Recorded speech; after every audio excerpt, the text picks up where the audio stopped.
and welcome to a brand new series of ReCall The Midwife. We are a fan podcast where we watch an episode of Call The Midwife and talk about it. Today, we are watching and talking about Series 13, Episode 1. I can't believe we're on Series 13 already, girls. I'm Alex. I'm Becky. I'm Jen. This week's episode is set in March 1969 and introduces a new pupil midwives in the form of Rosalind and Joyce. It deals with a complex case of Doreen, a young woman who was born with cerebral palsy, facing an unexpected pregnancy, and highlights the Raise the Roof campaign for better nurses' pay, which caused divides at Nana's house, while Trixie navigates a dangerous birth with Rosalind and Violet faces challenges as a new mayor. A reminder that this week's episode deals with a traumatic birth, birthplace violence, a problematic birth where the child is left with lasting disability, and discrimination and disability. So if those are topics you would prefer to skip this time, we understand and hope you join us for the next one. Girls, this was a banger. This is a banger. And by the way, we're all just coming back from our Christmas holidays, and we've just spent a bunch of time catching up on the phone, so we're a little rusty. We're going to remember how to podcast by the end of this episode, but just bear with us. I'm there, guys. That's why I was laughing, because Jen, I'm going to remember how to podcast. Yeah, Jen can't. Yeah, but Bex, the thing is, Bex, I'm going to make it sound brilliant, so don't you worry. You are. That very choppy beginning is going to turn into a beautiful, melodious, smooth sailing by the time it's out in the airwaves. It's spring 1969. Can you actually believe it's 1969 already? Oh my God. He texted to be like, is this the right episode? Because this seems too modern. And I'm like, yes, this is exactly the right episode. We are doing the right one. Yeah. Do you know, when I started watching it, I was like, this is the beginning of the end, guys. Soon this podcast will end because we'll run out of episodes. We won't. We'll carry on others. We're doing Down to Blabby. It'll be fine. Don't worry. Also, we've got other episodes. We've got The Crown that you need to watch. Yep. Well, I'm going to caveat this straight off and say that I'm going to get so much stuff mixed up, because now that we're on current seasons and essentially we've got like Rosalind and Joyce in it. Yeah. Like I'm going to get storylines mixed up even more. Well, that's okay. We're here to guide you through. Can I just say I really want Baba Job Week to be a big thing now? Because I want Miss Higgins, like what Miss Higgins and Nurse Crane did, get them to clean their windows in their car. Well up for that, getting child labour to do that. Yeah. Do you remember Baba Job? No. I remember it. Was it a thing when we were little? Yeah. My brother. I don't remember anything. I'm sure my brother did it, and I'm sure that I wanted to be involved in Baba Job. Well, were you not a brownie? No, I was too shy to be one. I had a uniform that someone had handed down. So wait, let's just say really quick. This is the saddest thing I've ever heard. You had a uniform but wore it on your own. I was too shy to join. I mean, that's probably why you should have joined. Yeah, I know. But also, why would you buy the uniform without being in it? Someone would just give it her. Someone donated it to be like, oh, poor kid. But wait, let's just say really quickly, the Baba Job thing is it's like £1 to do like a little job. Oh, it'd be like 10p. And it's like what Nurse Crane and Phyllis have with the cubs at the beginning. Yes. And it's like you give kids like a little chore, and then they get a little money after they do the chore. But it's like a little fundraiser kind of thing. I remember there were Baba Job stickers. Because Baba Job, I've never heard about that ever. Yeah, I was in the brownies. I can't remember it. I'm sure I remember it. If American brownies have that, I don't know about it. Never heard of it. It does sound quite a British thing, Baba Job. Absolutely. I was a brownie in like 1988, let's say. 7. Oh. Yeah, you're 7. You could be 7 when you're a brownie. So I was a brownie in 1988. I can't remember Baba Job then. And I think nowadays they do a version of it, but they basically you get scouts and cubs just packing people's shopping at the end of the supermarket. It might just be the boy thing, because girls, brownies, Bob's has been in brownies now for 2 years. And a year and a half, and she's not done anything like that. But I mean, I don't know enough about it, but I will say it was very cute, and I couldn't believe that we were back to training midwives again. And I'm with you, Bex. I think I am going to be confused, but actually, Walter Kathy Downs and Narelle Morris, who we never see again. Baba Job ceased in the literally 1990s. So I think it might just be for boys, Bex. That's what I'm saying. Yeah, that's maybe why I remember it. Yeah. Because my brother wasn't a club or a scout or anything. I also remember my brother making a sausage sandwich to earn his cooking badge. I mean, I'd absolutely get Bobs to do that for me. I wanted to learn how to do cups of tea. I'm going to do that this weekend, I think. Oh, you could teach her to do that. She would do it so good. The only thing you'll find is you get like 3/4 of a cup, because they won't give you a proper cup. Right. Did you guys ever watch Mad Men?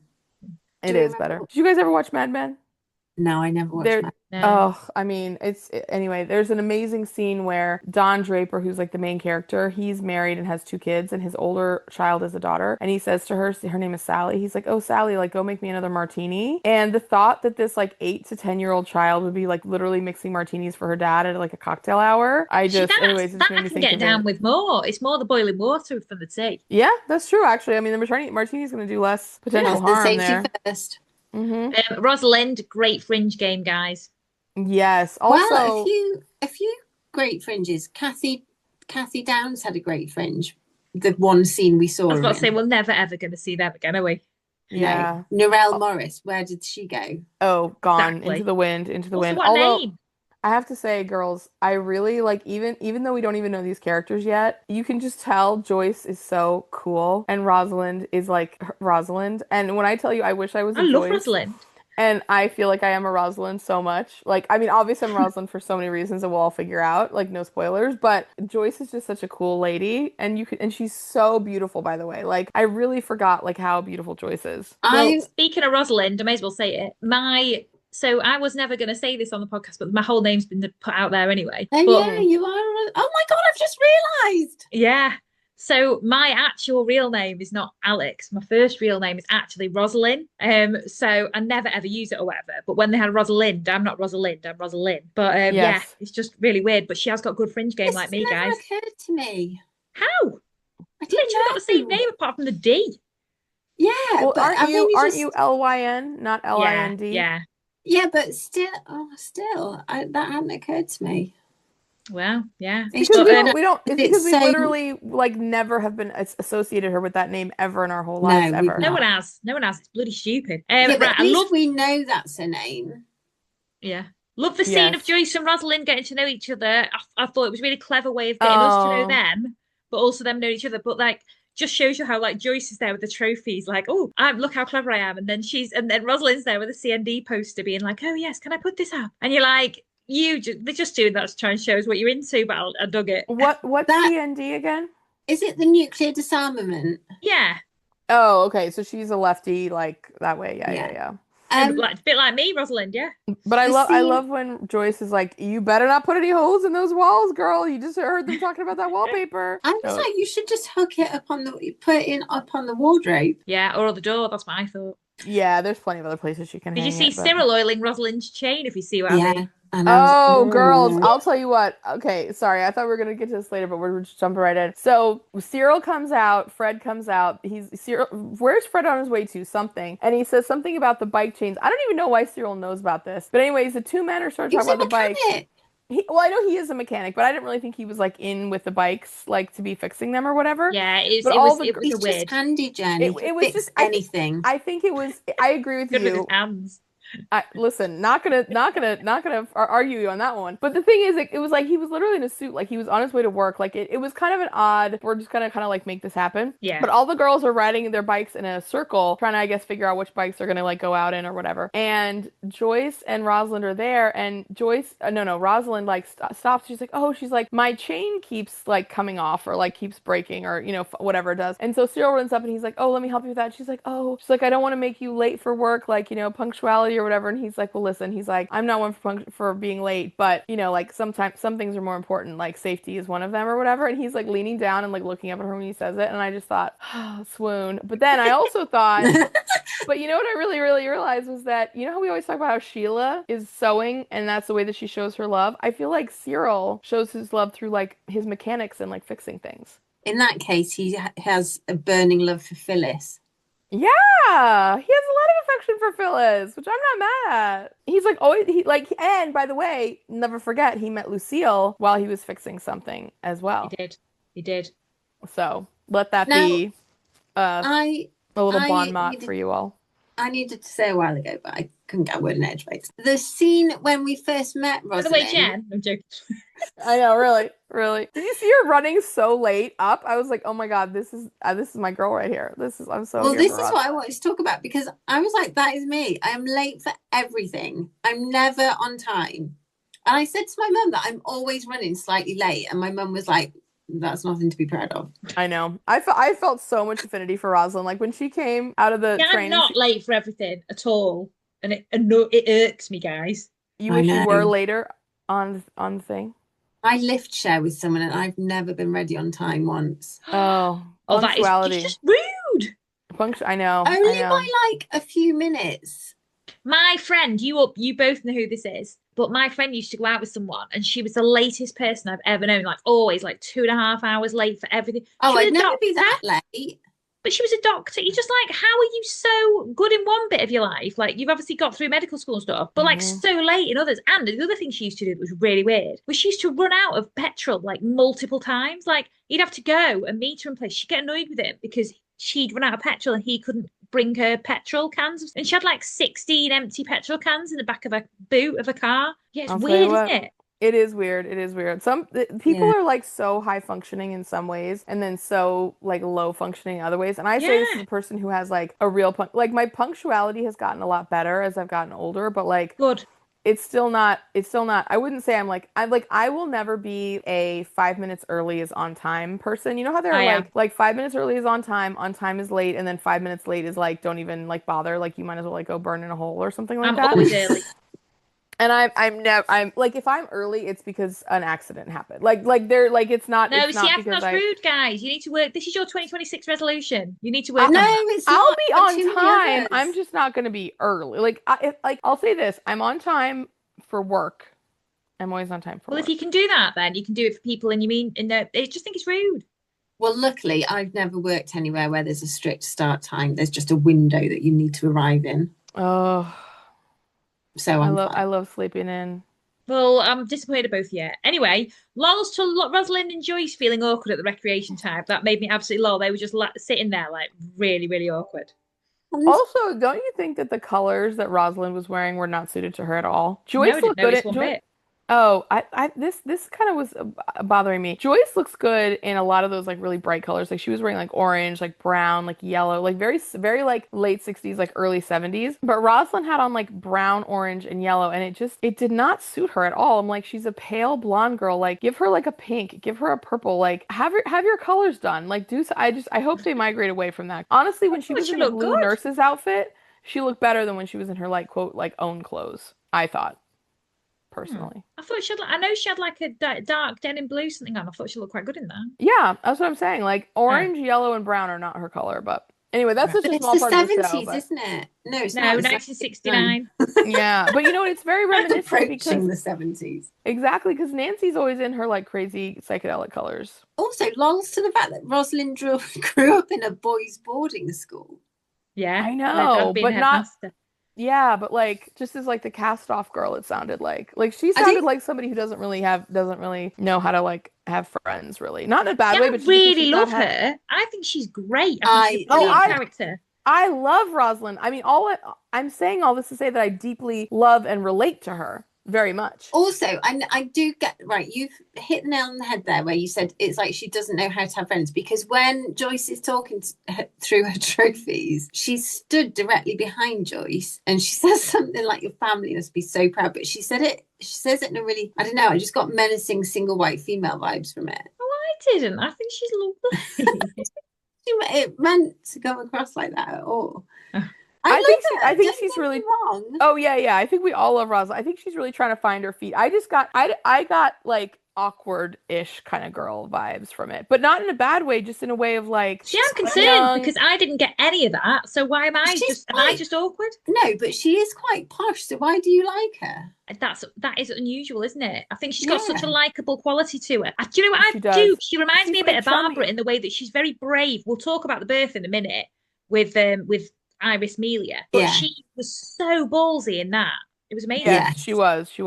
See, I almost get like chummy vibes from her of like I've been out in society. I've done all this stuff, but I'm still kind of like I'm not like in my own. I get vibes from the fact that she grew up with a load of boys. She kind of just does not get fazed by things like that. That's how I took it.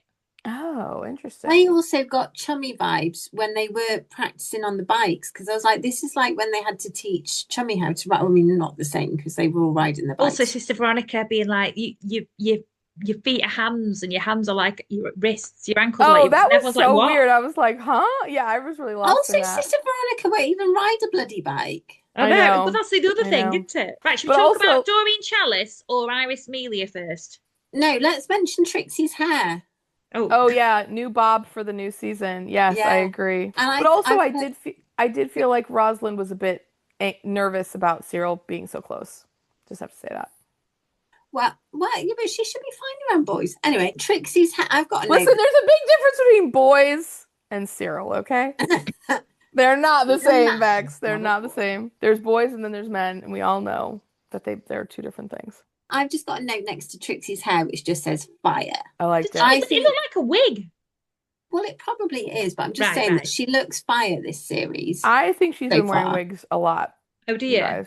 Yeah, I think. Matthew was talking about a red sports car to match her cardigan, and she wanted a red. It'll get you a sports car, or whatever. That'd be the most incentive to drive in the world. And he was like, "Oh," she was like, "I want a red one to match my cardigan." He was like, "Yeah, no worries." Matthew ironing as well. We need to do an episode of Matthew's character arc. Yeah, we can do. Also, new flat in the exclusive Barbican estate. That's what they've got a deposit on. Put a pin in that, guys. Yep. Yeah. Right, the Barbican estate. I mean, those flats now. Yeah. They're very sought after, but they were very sought after then. They were very exclusive then.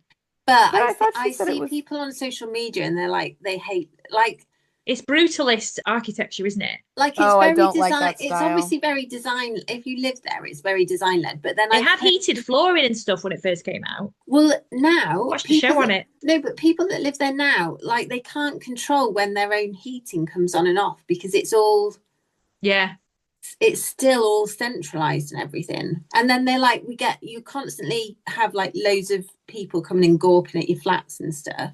Oh, wait, you know what that's like, actually? When my apartment in Brooklyn, we had one thermostat for the whole building, and it was in my upstairs. It was in the third floor unit, which was like, there were like 4 floors, so it was like second floor, third floor, fourth floor, and it was in the upstairs unit. And it was so tough because if the person who was living there, anyway, whatever, long story short, but like, it was very odd, the heating in that building, because it was either always too hot or too cold. It was never regulated right. Like, that would annoy me. I could see how that would be hard. Yeah, if you had to like share heating with every other unit. Yeah, but anyway, that's what she was referring to. Well, since we're talking about Trixie and like this whole thing, do we want to talk about, I can't remember the lady's name, but the ladies who they deliver the baby? Les and Iris Melia. Because I feel very like interesting.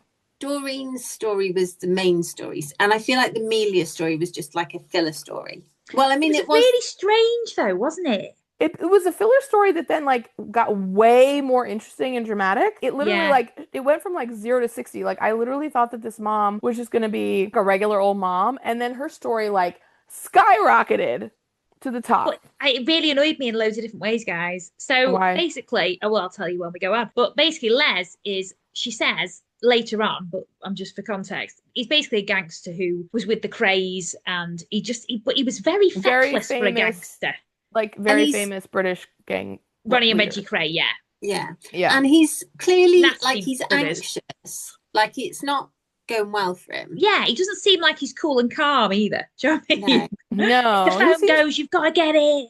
He seems like the most obviously criminal gangster that there ever was. But also doesn't seem too confident. Normally they're a bit cooler with it. Oh, wait. Remember the gangster that was that gave the suit. They gave the suit. Yeah, and he was like, I hate drugs because my brother was a drug addict. Like, I never deal with drugs. He was a very good, convincing, like, very slick, this charming. Guy was just like a comedy part. It was weird. You know what?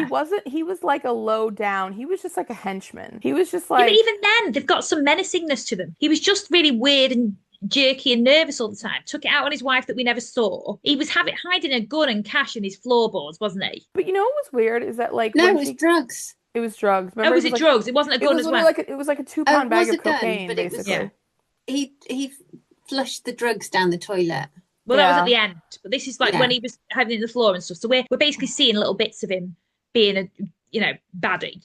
But he wasn't. He was really weirdly jumpy and at home and stuff. But then she had bruises on her arm. We didn't see her actually have anything bad with him, so per se. We just kind of saw him in the background a bit. She was getting annoyed and stuff, and she had bruises on her arm. She was like, "Oh, he's got problems at work," and it made him short-tempered. And he works funny hours in places he's never taken me, but he's a good provider. And I thought these are all really weirdly specific sentences. Also, like, whose husband like takes you to their job all the time? Yeah. Like, that was a Why would you weird. ever go to your husband's job? I don't It's want to just know where he awkward. works at all, you know? I know she was in late. Obviously, we meet her when she goes to clinic, and Phyllis has a conversation with her and kind of explains to Joyce that people bring their problems. But and I know she was in labor, but she was just not likable. Wait, can I just interject really quick about about You're not wrong. the thing at the when Phyllis and Joyce are with her and she takes her, they're like, pop your jacket off, love, or whatever, and she takes it off and she's got these bruises on her arm, which, by the way, like later on, the bruises, I have a comment about that, but Phyllis sees the bruises and Joyce is like, okay, well, you know, and then Phyllis is like, actually, like, interrupting her before she said anything, and then she was like, Joyce, you need to go talk to Miss Higgins about this thing, and then she goes, off you pop, and then Phyllis, like, Joyce is literally just like, yeah, okay, we'll go, but like hasn't had even a second to like stop, put her pen down, like turn around, whatever. And then she's like, on the double, like we must move fast. We have to move fast. You know, like, foxes, not like, it was just a weird. Yeah, she made like 3 comments back to back before Joyce had even had a chance to actually like respond. And I just was like, Phyllis, chill out. Like, it was so like, that was a very weird, I don't know. I just didn't like that. Like, it didn't feel like, I wish Phyllis had like waited a beat and seen Joyce say or do something before she had said like, come on, get your ass moving, like I want you out of here, you know what I mean? Like, it just felt like this whole storyline was supposed to be the B storyline, but because it was so packed with stuff, and they tried to pack it full of more stuff, I just feel like it didn't hit for me. So as Beck said, I thought that Iris, when she was giving birth, she was dead angry, and I suppose that was supposed to convey that she'd had really loads of trouble up to it, but we hadn't seen a lot of the trouble up to it, so it kind of just didn't hit right. So she just seemed unlikable. Then she was like, I want to lock him out.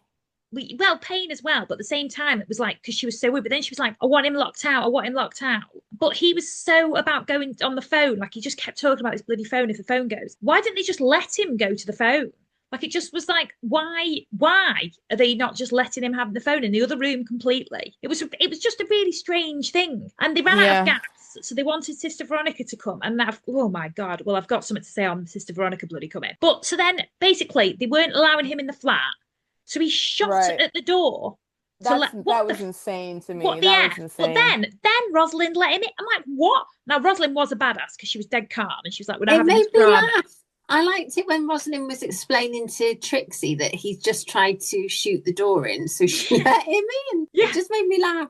But it just was so stupid. It was. She was so calm and collected. Wait, can I just make a positive comment though? I really tried to like see if I could get some photos for our social media of this, but I actually, like, this is a very dumb thing to say. Not dumb, just very whatever. I really like the decor of their apartment. Like, their wallpaper and their drapes, and they had some really beautiful like themed artwork that they had. No, like, they did. Did you notice in the living room it was like this really beautiful like ocean scene? Yeah, no, like, very dated. But then over the bed where the wife, Mrs. Mealy, was giving birth, it was like ships sailing, and then they had like a trio of like these like brass, you know, like plaques that were like next to the window that he was like holding his gun out of. That when he stood up and then he was talking to Trixie when she held the baby, like you could see them really good. And I was like, damn, I really love they've got a deposit down on a place in Chigwell. Like, they're obviously the whole thing. They're supposed to be very rich. Nice though. Yeah, that's what honestly, I mean though. I would, if I saw the artwork in their home in like a thrift store, like an antique store, I would buy it and put it in my house. Yeah. I didn't pay enough attention. At least to show their affluence, though. Do you know what I mean? Yeah, that's a good point. That's a good point. Sorry to derail, but I just had to say that. So he shot through the door, right? And now he could have killed someone. There literally was no reference to that. You couldn't see any bullet holes. It was ridiculous. He could have literally killed Rosalind. Exactly, but there's not enough drama on that. She was just like, oh, come in then and answer the phone then. There's no need for this drama. It's drama. Like, as long as you promise to only sit by the telephone and not bother us. And he was like, yeah, of course I will. But then in the meantime, someone's obviously called the police. She says, which I loved, we're too busy for a lot of theatricals. Yeah. Which is true. I know. But at the same time, you wouldn't be that calm after someone's just shot through a door. Absolutely. But also, like, why did he have to sit like, did he think a phone call was going to come? Because the way he made it sound was just like, I just have to be sitting by the phone. But I'm like, but you were already out. What makes you think a phone call is coming? Like, you were already on an errand when you were like, when your baby started coming. Well, the phone call did come. But the point is, it doesn't really matter because you then now by doing that, by literally shooting, you've meant that someone's going to ring. You know, someone's going to ring the police because you've already started getting rid of the drugs down the loo.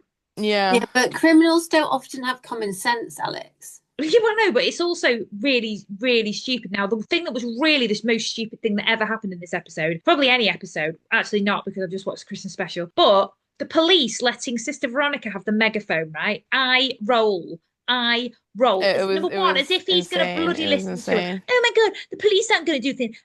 You may not be annoyed, but all these women will be annoyed because you're not letting your wife have pets. Shut up. No one's gonna really. Especially the way that she said it too, because she got there so late. By the way, I felt like she was so late from when they called her to get the gas. And also, can I just say, poor Mrs. Melia, she was exactly her whole body, hair, face, and outfit were all the same color. By the time she was like 3/4 of the way through her birth, like there was no distinguishing feature. She was just a blob of like hot pink. But the thing is, then they get Sister Veronica to come. She's so late getting there with the gas, I felt like, and then they're like calling up to him on the megaphone, and she's like, "Well, hold on. I have to go up." They're like, "No, you're not going up there. It's like obviously an incredibly dangerous, like violent scene." And she's like, No. Then she somehow gets the megaphone, and then she says that incredibly cheesy line, which is like, "Oh, you think the police are bad? You think I'm bad? Just wait till you come down here and all these moms that know that you didn't get to give your wife pain medication." I just was like, I was cringing. I agree with you. Everything was curling up inside me. You know what it was like? It was like JoJo time. It was like, I just think I saw the more. Thing is, the Doreen storyline was quite heavy and obviously a serious subject matter. And I just think they were trying to make. I think I just saw the comical side of this storyline. No, I don't think that was supposed to be comical though. Like literally, he was there threatening people with they a weren't playing it comical. They were playing it like deadly serious. Yeah. But I think it was comical when Rosalind was like, "He's just shut the door, so I let him in." And then when Sister Veronica wanted I don't think that's what they were going. That's what I mean. I think it hit wrong. Trixie was playing it deadly serious. Yeah. Well, that's because you always need a straight man, don't you? I don't think it wasn't a comedy scene, Bex. And then when Sister Veronica arrived and the police wouldn't let her through the cordon, and she was like, "Well, that's not convenient." And sorry. It didn't hit. Another trigger warning for self-harm, so like sorry to anyone because I didn't say this before, but when he actually did decide to like retreat and he stood up and Trixie was talking to him and he like lifted the gun up, I thought he was going to kill himself. Like same. Like when he like opened the revolver and like the bullets fell out, I thought, oh my God, thank God, because I really thought he was going to hurt himself. Did she have a girl? Sorry. Oh boy, it was a girl, wasn't it? It was a girl. It was a boy. Yeah. No, boy was Doreen. This was a girl. Oh boy, it was Doreen. Yep, you're right. So the baby was ill, and then Iris started bleeding profusely, and that's when Trixie went out to speak to him. Was like, "Look, we need to go to hospital." Like when the afterbirth came out, that was horrible. Yeah, you can't have liked that, Alex. When it flopped into the dick.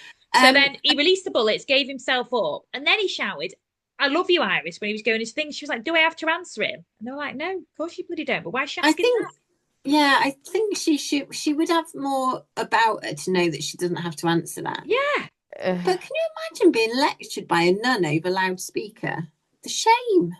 Yeah, but also I don't think it would happen. It didn't hit right for me. It really annoyed me. It wouldn't happen because it was bloody stupid. Did anyone pick up on Rosalind's comment when she says that the baby's head was resting in her hand and she had a lovely head of hair, and Rosalind was like, "Nobody loves a bald baby." And I'm like, I thought of you, Bex.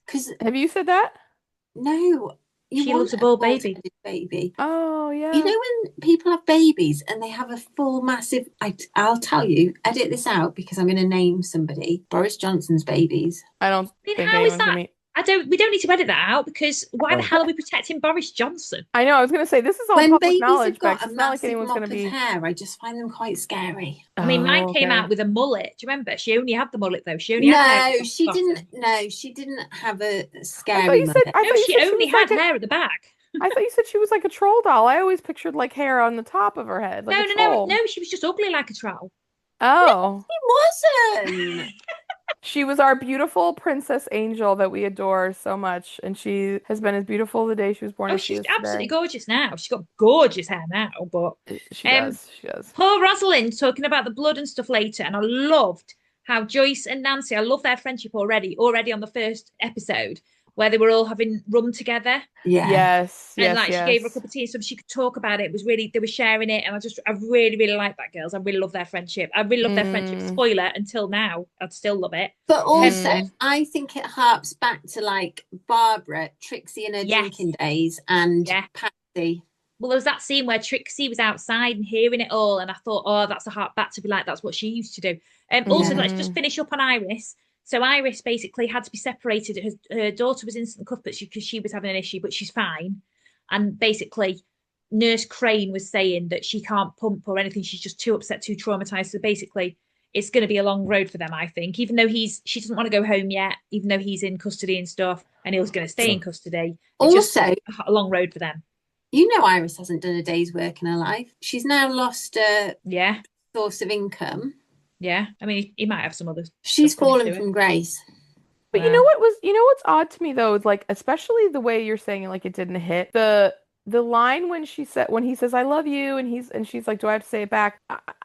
Now, not to say that she doesn't have good reason, but it felt odd to me that she was just so over him at this point already. Like he has just had a gun while she was having a baby. No, I agree. That'd absolutely be like, there's no going back from that. No, I get that, but like she knew he was a mobster for a long time. Like, she was the one who said he's with the Krays. It just seemed very odd to me. Like, even when Phyllis said to her, she's like, oh, what happened to you, love, and everything, and she's like, well, he just, like, I just was like, it felt very like, oh, we really need to like amplify this like so fast now, and I just was like, it didn't feel it, like I felt like it was a secondary storyline, but I feel like they tried to cram too much into it. Maybe also, can I just say one thing? Yeah. I really hate it when people call like pets and stuff, Ronnie and Reggie and stuff, like it's cute. They were terrible, terrible gangsters who did horrible, horrible things and killed people. And do you know what I mean? Like, it just annoys me. Yeah. Well, it's like naming your dog like Jack the Ripper or like John Wayne Gacy or something like that. You know what I mean? Or like do people do that? Well, no, but you're saying like, why would people do that over here, Jen? No, I know, but that's what I'm saying. Like, why would you name like a cute pet the name of like a horrible murderer? Yeah. You know what I mean? Like, you wouldn't name like your kid like Charles, like you're not your child. You wouldn't name like your pet like, oh, that's Charles Manson, my like Cocker Spaniel or whatever. You know, like it just doesn't make any sense. Child, Charles Manson. Charles Manson, two twins. Yeah, really. Oh my God. Yeah, maybe there's some deleted scenes that we just didn't see that would have make more sense. Could be. Who knows? Do you know what I really loved as well though today? The Kinks, Days. Thank you for the Days song. Thank you for the days. Then the stick. Like, I just feel like I know loads more of the songs now as it goes on. Oh, also, wait until it gets to the 80s, guys. Banger after banger. Oh my God. I thought Iris's name was Amelia for a long time, but that was her surname. Mrs. Amelia. I went to school with Amelia. Mrs. Amelia. Yeah. Amelia is a good name. No, I mean, I went to school with A space Amelia. Oh. Her surname was Amelia. Oh. Yeah. Oh. Yeah. Wow, it took me a long time on that one. Sorry, girls. Yeah. Mm-hmm. Well, there you go. Maybe it was the granddaughter of this lady. Don't think it was, because this person was fictional. Was it? It could. Well, maybe. Listen, we all know the fastidious research that Heidi Thomas did. And maybe that's why it didn't make sense, because there were some parts that she couldn't share. Yeah. Maybe names were not changed to protect the anonymity of the innocent. Really quick, can we talk about the rude doctor for Joyce when she was in the hospital? And he's like, "Are you an obstetric houseman?" Obviously, she literally paused for a second. I know, and he was like really rude to her. Also, I also need to say, when Phyllis asked Joyce to step out so that she could speak to Iris, it's not as if she had to draw it out of Iris what was going on. Iris just spilled her guts. Yeah. I think she could have had that conversation with Joyce there. Yeah, and then Joyce apologized later, and she was like, "Oh, sorry, like I didn't do a great job." I'm like, "Girl, you didn't even get a chance." She didn't. You didn't draw breath. What did you not get? And Phyllis was like, "Well, it takes time." I was like, "Anyway, yeah, crazy." Okay, shall we talk about the other birth story now? Yes. Actually, one second. Bex has got news. Oh yeah, New Year, and I'm up to date on Call The Midwife Series 14. Hey! Oosh. And the new series is starting. Did you watch the Christmas special? Yeah, back-to-back Christmas special.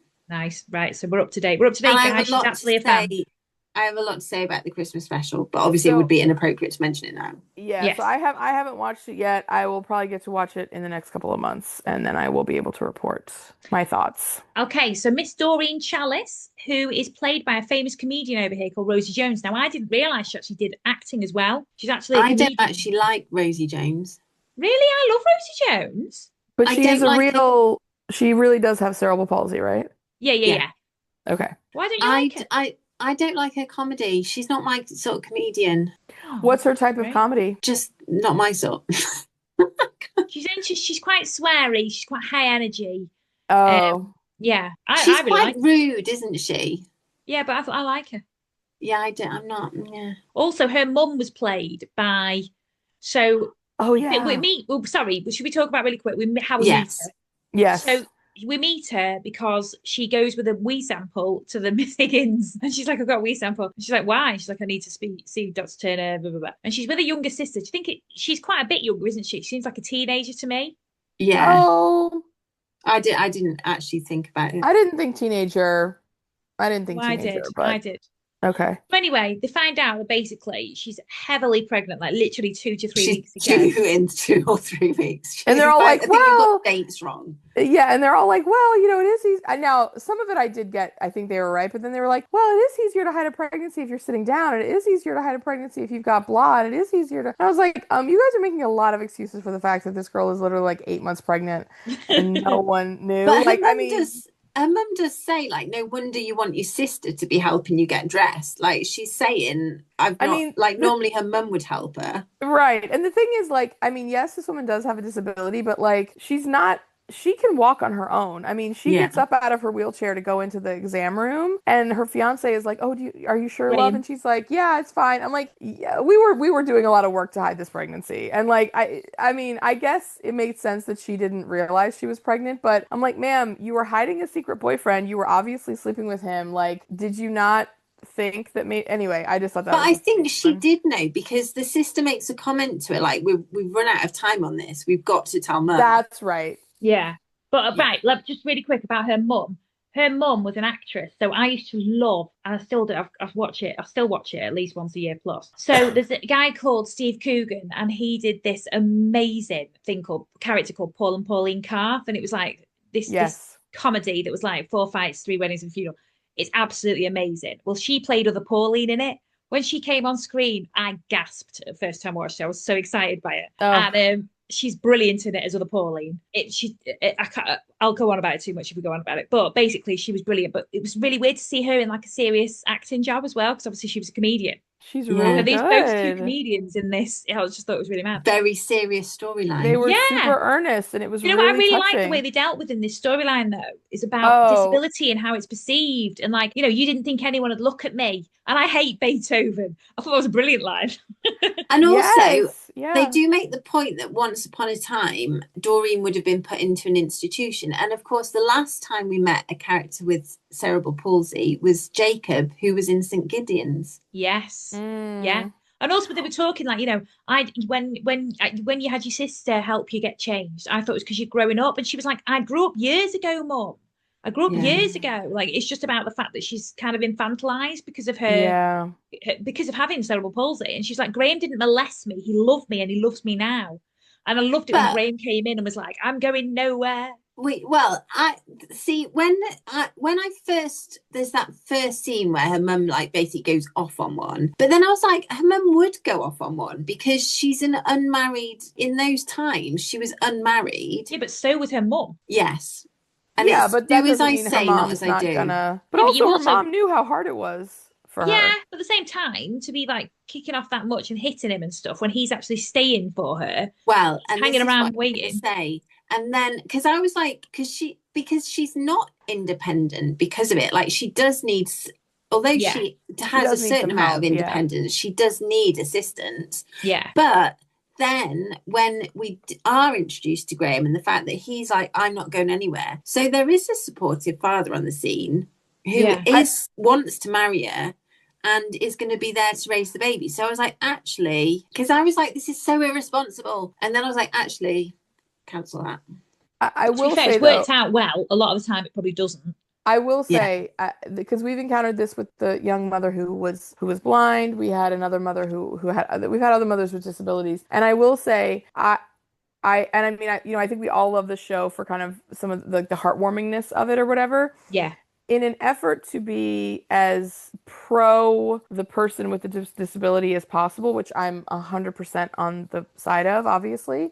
Sometimes, and I don't think it's an inaccurate depiction in terms of what the character is doing, but sometimes there's a little bit of a, you know, like, oh, I can be so independent, and it's like, yes, you can be so independent, but let's like also like, especially with when Trixie was working with the mom who was blind, like this really came out, and it comes out a little bit less in this episode, but where it's like it's not a bad thing that you have a disability. It does make your life different. It does make your life harder, but let's also acknowledge the fact that, like, while there's no judgment, there should be no shame around it. There should be no, you know, stigma, which obviously is not real because we live in the world. But like at the same, like, let's just accommodate the needs that you do have as a person who has this disability and what that is going to mean for you to be able to live an independent and productive life that you want to live. Like you don't have like, sometimes I feel like there's this thing of like, let's almost take it like so far of like, I can do it all myself. And it's like, I think that's great, but at the same time, we should I would have liked. It kind of did address that though, because obviously she went to clinic with Graham. He kind of walked with her. People were staring as well. They did address that.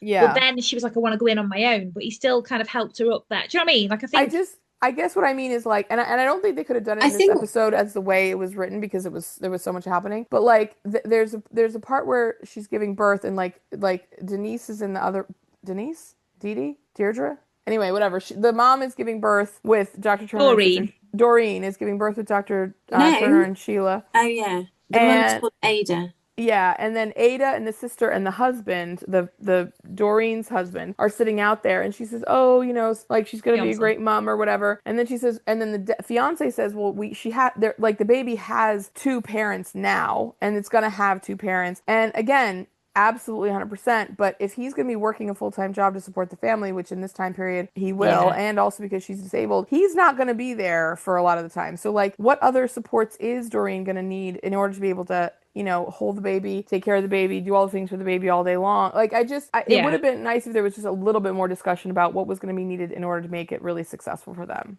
is all I'm saying. Yeah, no, I get that. And I think that was amplified. The storyline with the blind mother. Yeah. She was refusing all help, wasn't she? Yeah, until whereas finally... they were like, actually, you do need to I think they intimated at the end as well. Well, we do need to talk about it more, but I do think they intimated at the end when it was all this big happy scene and she was with her mum and her sister. Yeah. Pushing her. Yeah. And then the baby was in the thing. I think that's intimating that she's getting loads of help and she's accepting it, and they're just finding their way. Which is exactly what I want to happen. Yeah. 100%. So Doreen goes into the actual clinic, everything's all healthy with the baby, but she says she's feeling pressure that she needs to get it right because she's the way she is because of lack of oxygen at birth. Yeah.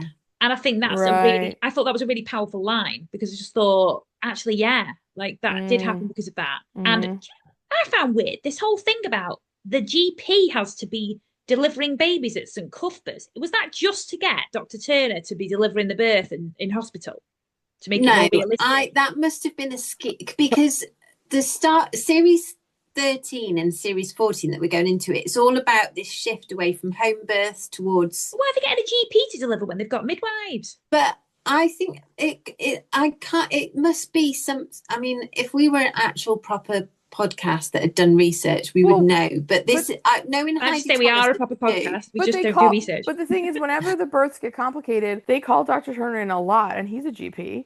This must be based on facts. It must be based on facts. I think it's the pivot towards having women in hospital rather than I think it's all that shift away from the home. I think it was just an excuse. Right in. I think it was an excuse. The scheme. I thought they said it was the scheme. Yeah, but never mind the fact that Dr. Turner was there. Why was Timothy in the room? He's at med school. He wouldn't be in that room. But it made it sound like this was a new practice because remember Dr. Turner says, "Oh, I wish like he said that." But I thought, are they just doing that for this storyline? No, I think it's going to be a trend going forward. We'll contact us. We'll see. Like, I think it's just that. Yeah. Doreen was delivered by Sister Julienne, guys. Yeah. Well, this is the other part because obviously it shows the fact that Doreen is independent, but also, and it's all about the change in attitudes because it's her mother's attitude to her disability and the fact that because a lot they say that like once upon a time a child like Doreen would have just been put in an institution, but Ada, like And what I also thought, because they realised that I'm very like, oh. They realised that Sister Julienne delivered Doreen because Miss Higgins has gone back through the records, which I love the bit where Dr. Turner said, "Did you have any luck?" And she was like, "Luck is not required." You succeed with diligence or you do not through lack of it. Absolutely amazing line. And then I loved when the pile of papers were in a mess and he went to touch them. She was like, "Do not touch them." So we find out that Sister Julienne delivered Doreen, and we know it was a traumatic birth because she suffered a broken clavicle, which she would have suffered at birth, but she actually wasn't diagnosed with cerebral palsy until she was 14 months old. And Sister Julienne really goes down like a rabbit hill of blaming herself. Rabbit hill? Yeah. Rabbit hole. Rabbit hole. She focuses on the fact that, and also I think it's the fact that she doesn't remember her. I think that's what she's seems to fixate on. But then she does speak to the mum and starts remembering more, which was quite a nice scene because also the mum thanks Sister Julienne, because bearing in mind, the mum loves Doreen and, you know, Doreen is who she is and that's all great. There's no blame culture going on here. No, she's not like at thanking all. Sister Julienne because it was a really difficult, horrible, traumatic birth that she got her through. Yeah, she basically, instead of blaming her for what has gone wrong with the birth, she thanks her for saving Doreen. And actually the fact that it could have been so much worse. There was lots of beautiful things in this because it was Doreen saying she wanted to be seen as her and not less than because of a disability. And then it got to the birth scene and there was like, there's no reason why they should be any different to any other woman. But the thing is, it was. And I like the way they did show that difference because they were saying it's physiological. They had the expert of the birth who was awful in the first place to Joyce. And he used to be a comedy actor in kids stuff when we were little. Anyway, a lot of comedy actors in this very serious episode. There was, yeah. But he was like, there's no reason why it should be any different. But then he had no idea how it would work either. Because he was like, I'm an expert, I'm an obstetrician. Like, I don't know about how this kind of thing works. And Dr. Turner was like, you know, she's struggling to coordinate pushes because her body's not listening to her. And it was just quite interesting. He wanted to do the ventouse method. But in the end, her and Sister Julienne, she did it. She listened to her body. They did it. They pushed the baby boy out. And I thought they did do the ventouse. Oh, did they? I thought she pushed it out. Well, the doctor in the suit said to Dr. Turner, well, you know, how do you think it's going to go, like old chap or whatever? And he said, well, I think I'm going to do the ventouse. Like, that seems to be the safest way. Yeah, and then I think she did it. And then I heard,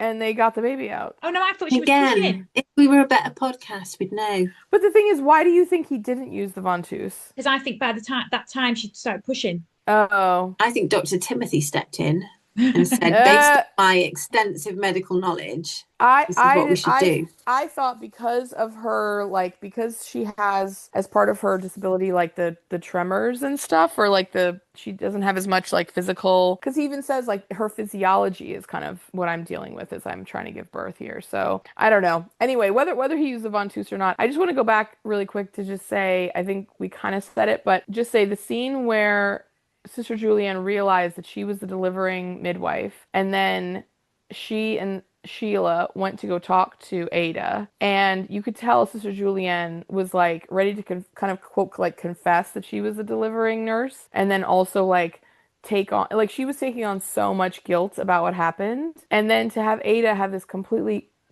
different perspective and be so positive and so loving and so compassionate to Sister Julienne. It was just the most beautiful catharsis in the most positive way that you can have. And when Ada says like, oh, my mom, I was only at whatever that horrible place was. Neptune Street, because my mom told me I wasn't allowed to have the baby here. Yeah. And when you walked in, you made a joke about my name and the, you know, this drainage pipe thing or whatever. And you said, you know, we're in this together and all that kind of, like, she just was recounting so many details, and you could see that, and she even says I was so young, and no one said it, but then I just thought to myself, like, well, but Sister Julienne was probably so young. I mean, she was born in 1956. This is like, you know, almost like 20 years ago, or 44? 1944, yeah. 44, yeah. So this is like 25 years ago, and I just had this moment, and I just love that scene. It went so differently than I think we all thought it was going to go, or at least I thought it was going to go. Well, yeah, because I think that's it was great.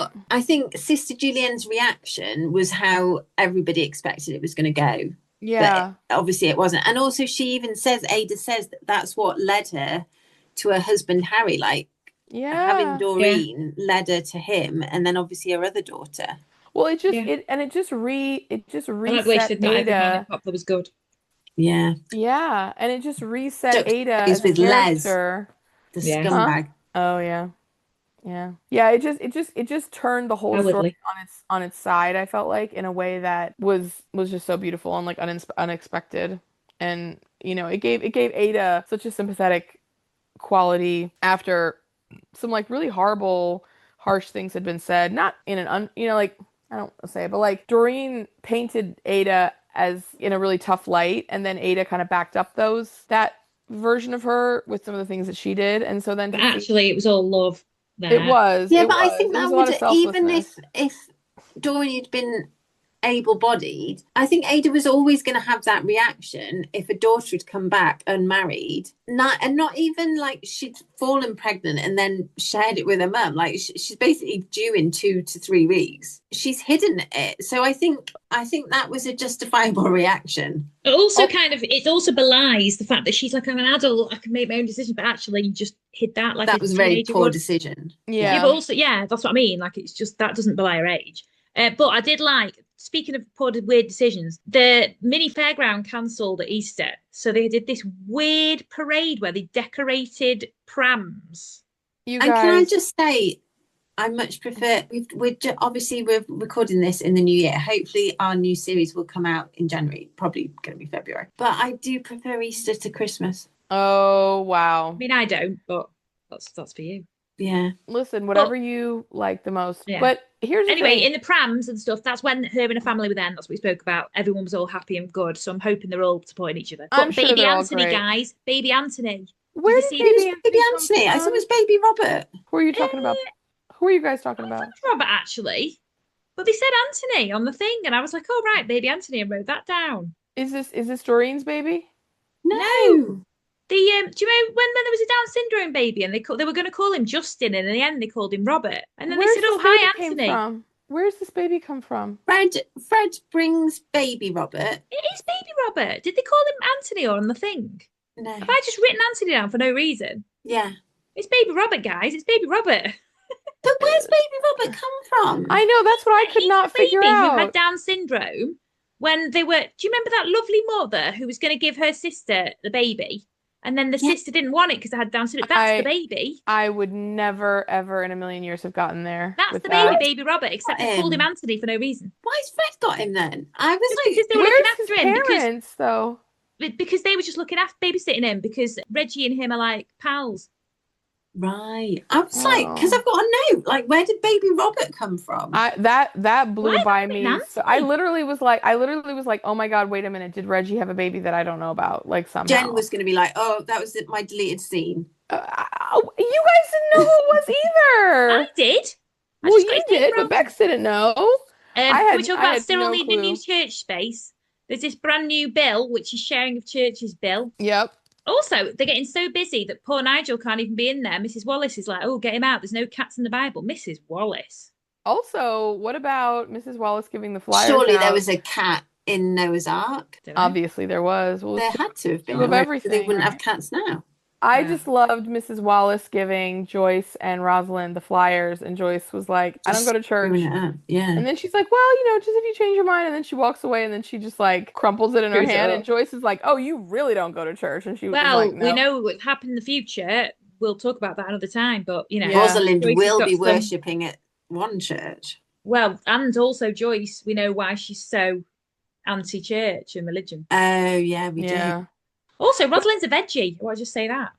Okay, girls, if you if you guys met a cute guy and I have, thanks. He's 8.5 out of 10. I know. You already had this choice to make in your life, but he did an activity, and you were like, should I do that activity? Have we had this conversation before? Would you go to church? No. If Cyril was at church and you were like, I want to meet and talk to that man? No. I mean, I don't love Cyril, but if my husband was like, when we first started going out, I go to church, it's really important for you to go to church, I'd be like, no. Well, Cyril hasn't said that to Rosalind. I realised that I did get my child christened. No, that's different. It is different, yeah. But my point being, that's why I didn't want to come across as a hypocrite. I did get christened. It was very important to my family and my husband's family and all that. But at the same Right. time, Yeah, but it's I've not for me. literally- I'm not changing myself for some. Do you know what I I've mean? had this conversation And my with beliefs. somebody else who's just had a baby, and their partner wants to have they want to have the baby christened, and their partner isn't bothered. Well, wouldn't choose to, but isn't bothered if they are. Yeah. And I literally used you as the example and was like, it matters to you and they're not bothered, therefore if it matters to you, if it matters to you important. And they don't have an opinion either way, surely it matters. Surely just do it if it's more important if it actually matters. And it really mattered to my mum, and it would have really mattered to my husband's mum if she was alive. So that's why we did it, to kind of honor her and my... But what if you felt about church kind of like the way that Rosalind feels, where it's like she maybe doesn't have a church, but she's like open to church? Well, that's a bit different, isn't it, really? Like if you're already into it, then that's fine. Yeah. You're basically saying you want to go to church. Well, if Cyril's at church, tell me which church it is. I'll be there. Like Sundays in 2 days, I'll get myself ready to go. You know what I mean? But I will say the thing about Cyril though is that he is very intense about his religion, and I mean that is yeah, that's a bit of a different thing. I mean, like Lucille was so faith-based. I guess it's a little bit different if the person that you're talking about is like. But does Rosalind doesn't start going to church, does she? I think she starts going to church. I think she seems a bit more someone who would go to church. But again, it's 1969. I feel like a lot of people did in those days. It's a lot more secular than it is. I mean, when Miss then. Wallace came up, she did seem very like, I'd be much more open to it. She was like, I want to know about it. Give me the flyer. You know, like she seemed like she was ready. Is there a picture of Cyril on this flyer? Or? No, I think you've got to be. I think I'm making more out of it than it Jenn. means to be. Yeah. Oh well. Yeah. I think if you're open to it, you're more likely to do something than if you're dedicated to it. No. Yeah. Oh, absolutely. I mean, if someone I really liked was into something I really didn't like, I don't know how I would bridge that gap. But I mean, if you're already kind of like open to it, then yeah, definitely. Put it this way: would you go to a metal gig? I've done different contexts, but. No, I've not been to a metal gig, have I? You've not been to a metal gig, Bex. I was thinking you have that. I've been to Satan's Hollow. Yeah, that's a club, and it's just that's a sacrifice that I've done for you. Oh wait, bear with me on this analogy, okay? I watched the David Beckham documentary on Netflix, and it had an interview with. I wouldn't do that for anyone, guys. Oh, see, I wouldn't watch that. I love that documentary so much, and I watched it, and they had a thing where they were talking to Posh, and they were like, "Okay, when you guys first got together, blah blah blah," and she was like, "Well, yeah, he was just this really fit footballer, and like, you know, we went to a thing because we were the Spice Girls and whatever." And then they start dating, and they're like, "Well, do you care about football?" And she was like, "No, I don't care about football. I never cared about it. I don't care about it now. I'm not interested." But she said, "But the thing is that he cares about it so," and this honestly I think is so sweet. She was like, "He cares about it so much, and when I watch him doing the thing he loves, I love it." And I know whatever you think about Posh and Bex, but like my mom and dad have said that about things that both of them like didn't really care about before they met each other, and then they started doing things with each other because the other person really really loved it, and they just were like could see the love that person had for it, and then that made them love it because they were watching. I think that applies to a lot of things. I just think a lot, yeah. Going to a church and choosing religion when you're not a religious person at all and you're dead against it, I just think I'm not a church going person. I don't believe it's just not going to happen for me. Well, church is kind of different than like, yeah, I mean, church is kind of different than like being like a sports fan or something. You know what I mean? Like it's like it's a different type of like my husband informs likes a lot baseball. Like American baseball. Yeah. And he'll watch hours of it. And I don't mind it. Like, I'm not ever going to be interested in it, but I don't mind sitting there and it being on. Yeah. See, Sheila's got new glasses, guys. Oh, she does? Yeah. Dr. Tim spoke about it. Also, did you see the name of the tortoise? I didn't know they had a tortoise. I didn't see the tortoise. Yeah, they got a tortoise for Christmas. Tortoise, you absolute nutter. You know when they put it on the altar? No, you didn't. We've spoken about it in great detail. And you've criticised how I say tortoise. This is like our 4th episode doing this. We can't keep talking about this. We've got to move on. Well, did you see the rabbit? It's called Clark. Wait, when was the tortoise in this episode? The kids in the garden feeding it. It might have been a deleted scene for you. Oh, yeah. And then May and Angela are feeding the rabbit. I might have gotten like a super fast and cut. Dr. Tim's like, you've got new glasses. And Dr. Turner's like, it took me 2 days to notice her new glasses. Oh, I never look at my wife's face. Yeah. He's like, I'm not interested. I thought it was more fun to see the different prams at the end. I didn't really understand why they were doing that. That really annoyed me. Like, they've cancelled the fun fair. So what we're going to do is we're going to get everyone to do some work to decorate some prams so they have a contest. Nah, mate, I'm not watching that. Yeah, but I feel like got they need to have these like made I thought up it was quite clever. celebrations. I mean, it may be quite clever, but I'm not going. It sounds crap. I'd rather go to a fun fair. No, you would have absolutely done this because you do scarecrows. You decorate your window. We came second, guys. Exactly. This year? If you still had a pram, Alex, you would absolutely have decorated that pram. I wouldn't go and watch it though. Well, it was like 8 people just walking around in a circle for the whole afternoon. It just annoyed me. I was just like, that's nowhere near as good as I'm not having this. Fair. You would absolutely be involved in this. How's your sign getting on, Bex? Don't change the subject. I'm remaining silent. Right, shall we do heroes and we need to talk about my zeros is a pram. I'm joking. Come on. Well, because we've just had Christmas, so it's Signgate again. And this year, listeners, my dad got gifted a hamper and it came in this huge box. And I was like, oh, that's the perfect box. I can cut the side out of it and then I can use that to make my sign.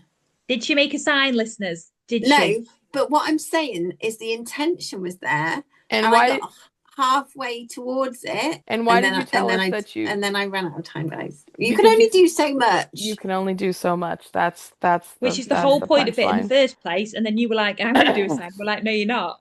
And no, you didn't. We were right. Is basically the point here. Because honestly, who bleeping can at this stage in life? Not everyone's a Sheila. No.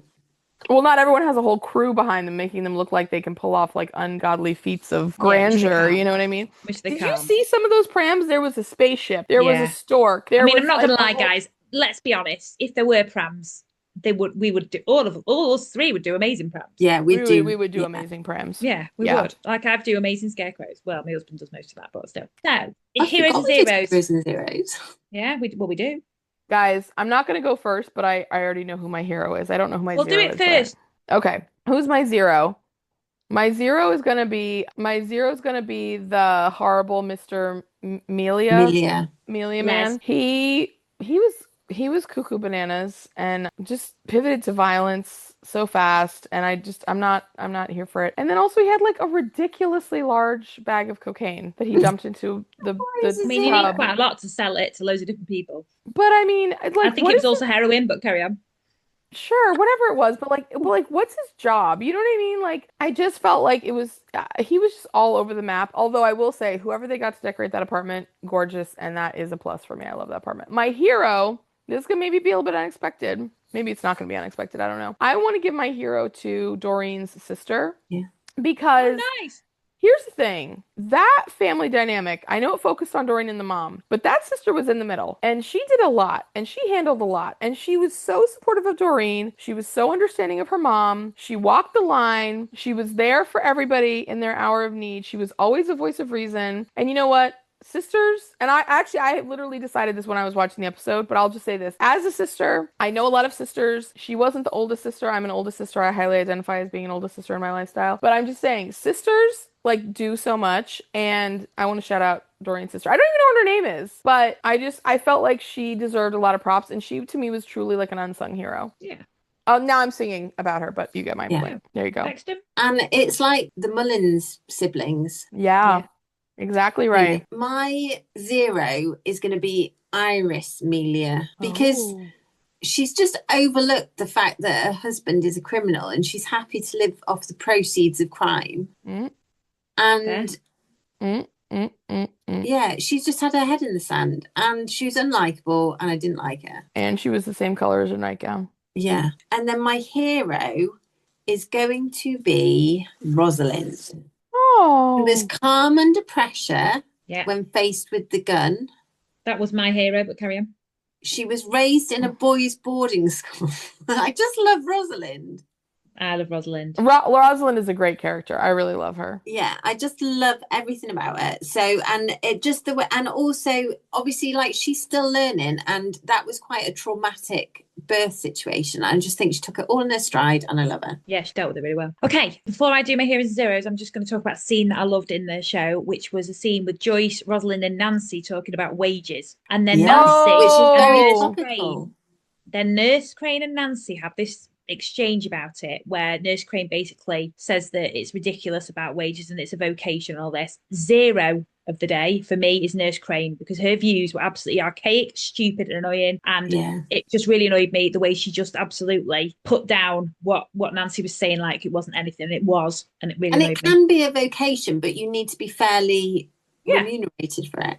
Girls, I'm so sorry, Al. I just have to tack this on at this moment because you brought it up. I am so grateful that you said this, because I had such a visceral reaction when I watched this scene, and I was so appalled at Phyllis, and I was so like bigging up Nancy in this scene, and I didn't get a ton of it, but I don't know if I missed some other context or whatever, but all I'm saying is that as a person who works in a helping profession, to me, one of the most things that drives me absolutely up the wall is when people say like, oh, well, you got into this work because you wanted to do blah, and like it's a privilege to do it, and it's a pleasure to do it, and like we get so much more than we give, and like all this kind of stuff like that, and it's like it is such a justification for absolutely not giving people the compensation that they so richly deserve, that they have earned. And when Nancy said that and Phyllis said her thing, it made it send me through the roof. I will leave it at that, but I could say 1,000 more words on it. And also profession for women, so they say there. Anyway, my hero